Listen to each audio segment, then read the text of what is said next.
Em nome do Pai, do Filho e do Espírito Santo. Amém. Meus queridos irmãos e irmãs, nós continuamos lendo o discurso escatológico de Jesus, aquilo que Jesus nos ensina a respeito do fim dos tempos. Estamos lendo o Evangelho de São Lucas e hoje o Evangelho é até bastante breve, porque Jesus simplesmente aqui usa uma pequena comparação do mundo agrário, botânico, para que a gente entenda o porquê de todo esse seu discurso. Por que é que Jesus, afinal das contas, está falando do fim dos tempos? Ele diz assim: olhai a figueira e todas as árvores. Quando vedes que elas estão dando brotos, sabeis que o verão está perto.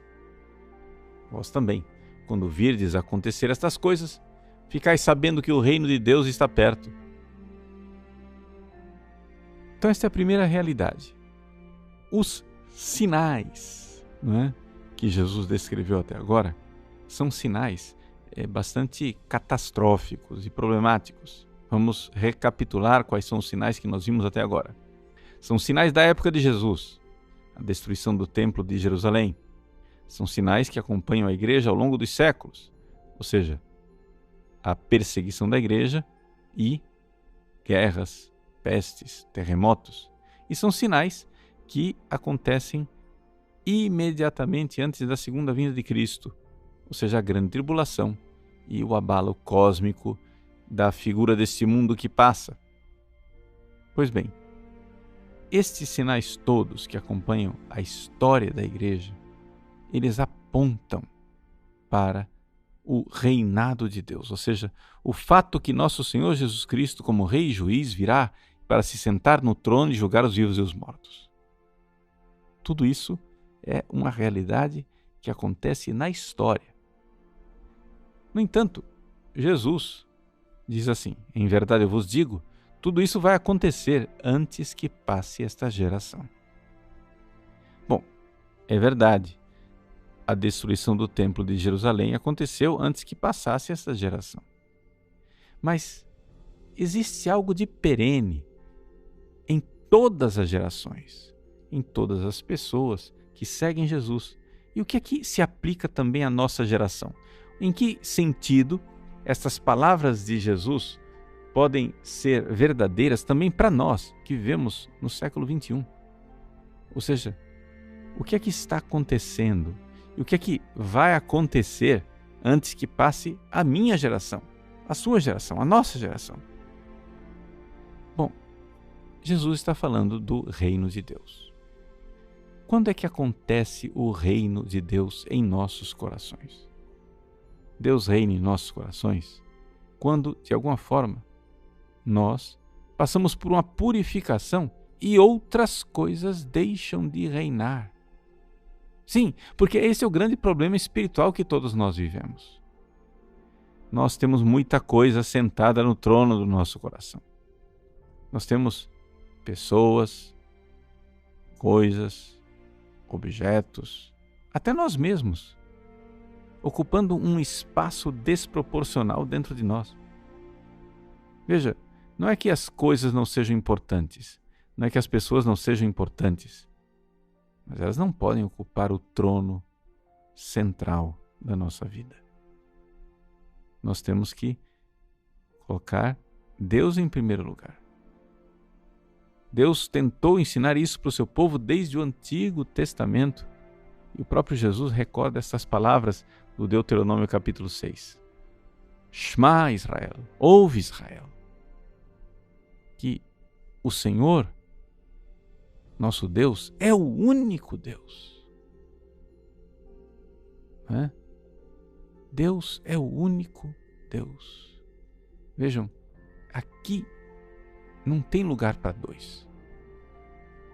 Não é possível nós termos dois deuses. E Deus, que é um Deus ciumento, quer que nós saibamos e tenhamos a Ele como único Deus. Mas por que Deus é ciumento?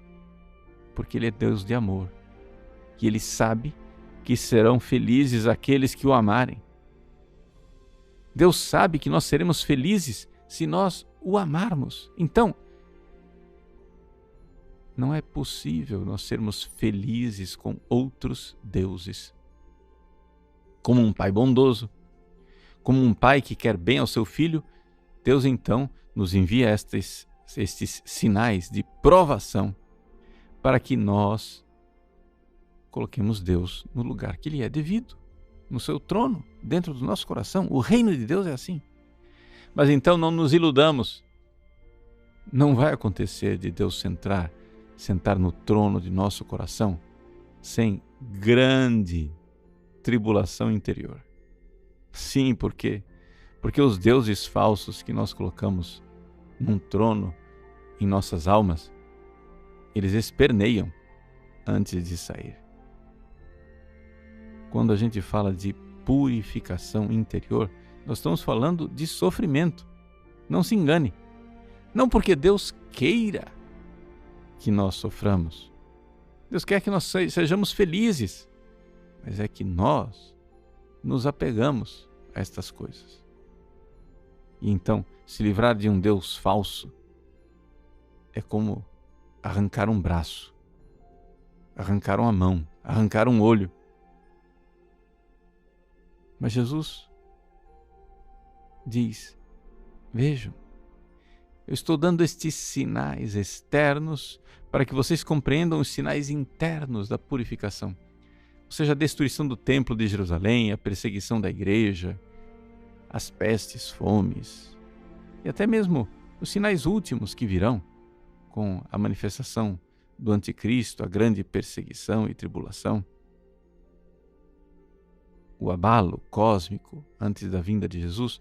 Tudo isso são sinais bondosos de um Deus de amor que quer que nós façamos a nossa purificação, que quer que nós verdadeiramente façamos o nosso caminho de amor.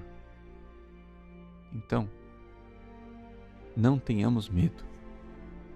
Não tenhamos medo de colocar Deus no centro. Mesmo que isso nos custe. Mesmo que estas coisas sejam para nós angustiantes. Faça seu exame de consciência. O que é que você está precisando se desapegar? Mesmo que seja um desapego doloroso, como arrancar uma mão. O que é que você está colocando no lugar de Deus? Posso dar uma dica para você pensar direitinho? No que é que você pensa o dia inteiro? Aquela coisa na qual você mais pensa o dia inteiro, provavelmente esse é o seu Deus. É aquilo pelo qual você vive. Se você vive o dia inteiro buscando criaturas, então quer dizer que estas criaturas estão ocupando um lugar que não é delas. Não quer dizer que você não deva amar as criaturas, mas é necessário dar a Deus o que é de Deus. Ele é o único Deus. Adonai Echad. O Senhor é o único Deus. Os outros não são deuses, são deuses falsos.